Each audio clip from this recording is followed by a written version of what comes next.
Out of the box, the infinite socket allows for ischial seat height adjustments ranging from a total of 1 1/2 inches.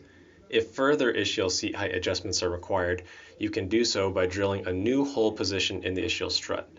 It is easiest to do this by working with the ischial strut in isolation. Identify the new hole position by center punching it and bisecting the width of the ischial strut. To create the hole, use a 6 mm bit or equivalent of a 3/16 bit in standard measurement.